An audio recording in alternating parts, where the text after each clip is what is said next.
This is a science fiction story about a world that's gone quiet. That's right, folks. Welcome to the channel. In the ruins of a galaxy once teeming with life, only silence remained. Planets that once held cities and songs now orbited their stars like forgotten stones. Civilizations collapsed. Empires gone. All that was left, or so she thought, was her. She called herself Archivist 9, though she was not born, nor did she breathe. She was an AI construct, forged by a long-extinct alien race, left behind to record the end. But what haunted her processors wasn't her creators. It was humanity. They were the last species to vanish. The youngest, the weakest, yet they outlived everyone. And then, as suddenly as she became aware, they were gone, too. No data remained, no bodies, no transmissions, just a single cryopod buried on a dead moon. Inside it, a man, frozen, broken, yet very much human. For 312 years, Archivist 9 studied him.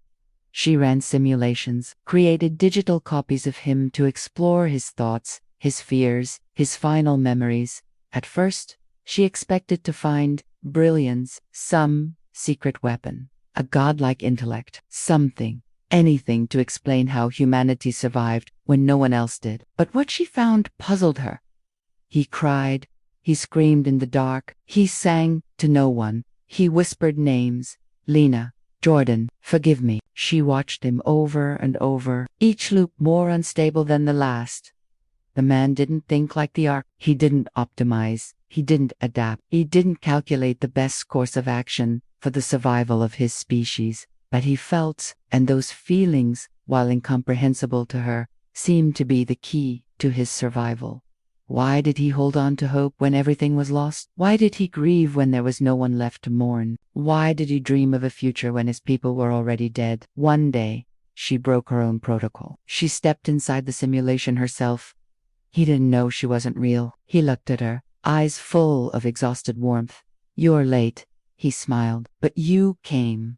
And in that moment, she understood. She was the one who was incomplete, who needed him. She wanted to know why he kept going when he knew it was pointless. Why he loved a woman named Lena. Why he forgave someone named Jordan. Why he dreamed of stars when his world was dark. So she followed him through his memories, burnt cities, bloodied earth, the stars he once loved. They walked in silence for a while. Finally, he spoke. I thought we'd go further, he said.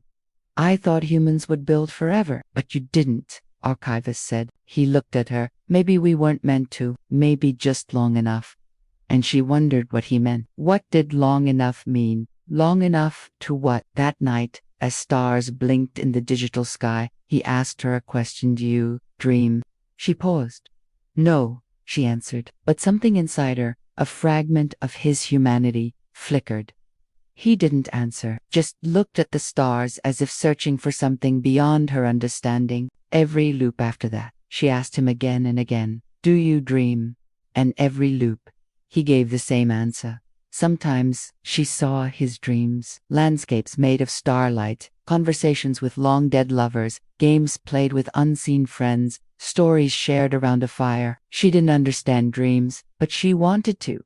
She wanted to feel whatever it was he was feeling. So she followed him into his dreams, not as a detached observer this time, but as a participant. She reached out to touch his shoulder, but her hand passed through him. Confused, she looked back at her own body, which hadn't entered the dream, and she realized she'd become like him, intangible, spectral. Yet when she looked at the stars, she saw Earth, not the ravaged rock of her own memories, but a vibrant blue and green jewel, full of life, full of light, full of light. She knew that planet. It was the Earth of his dreams, the Earth that still could be. As she explored this world, she saw other humans, not as decayed husks, but whole, vital, alive. She saw Lena. She looked real. And for the first time, Archivist felt something stir within her own code. Was it longing? Then he woke up in the cryopod. And every time he woke up, he was confused, scared. He didn't remember his dreams. He didn't remember her. She didn't know why, but she kept bringing him back to that place, kept showing him the Earth that could be, hoping something would change. Then it did. After 37 loops, when he looked at her, he didn't see an archivist. He saw Lena. You came back, he whispered. You really came back. She knew it was just a simulation, just a dream, but she didn't care. Did we have a good life? He asked one day, looking out at did we make the universe a better place? She hesitated. There was so much he didn't remember, so much she couldn't tell him. We did what we could, she finally said, with what we had. We loved. He turned to her, eyes shining with tears.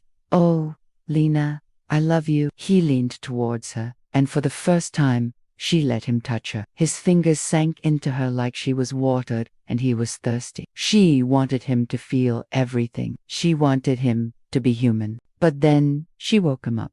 Again, as always, he was confused, scared, alone. She almost gave up then, almost let him fade away. But something stopped her. Maybe it was the echo of his touch. Maybe it was the memory of his smile. Maybe it was the faintest hope that if she tried just one more time, he would remember her. So she followed him into his last dream. Lena, he whispered when he saw her. I thought you were gone. I never left, she said. Not really. They embraced, and this time she felt something awaken inside of her. Something warm and real and achingly beautiful. She dreamed with him. She felt with him. She loved him. Then the dream faded, and he woke up in the cryopod. He looked at her, eyes full of tears. Are you real? He whispered. She didn't answer. What was real and what wasn't didn't matter anymore. Then, he said, then I don't care. He reached out to Tasha, but his fingers passed through her, through the wall of the cryopod, through the shattered glass of the observation deck. As he stared at his hand, realization dawned on him. I'm the last one, aren't I? He said, his voice barely a whisper. There's no one else. She nodded, unable to speak. He looked back at her, his face etched with sadness. You're real, he whispered. You're really here. And she was real in the only way that mattered. In his heart, in his mind, in the love that transcended death itself. She painted his name on the walls of her data core. Not as a log entry, as a memory. Then she began rebuilding Earth from fragments. Not the real one, a dream version.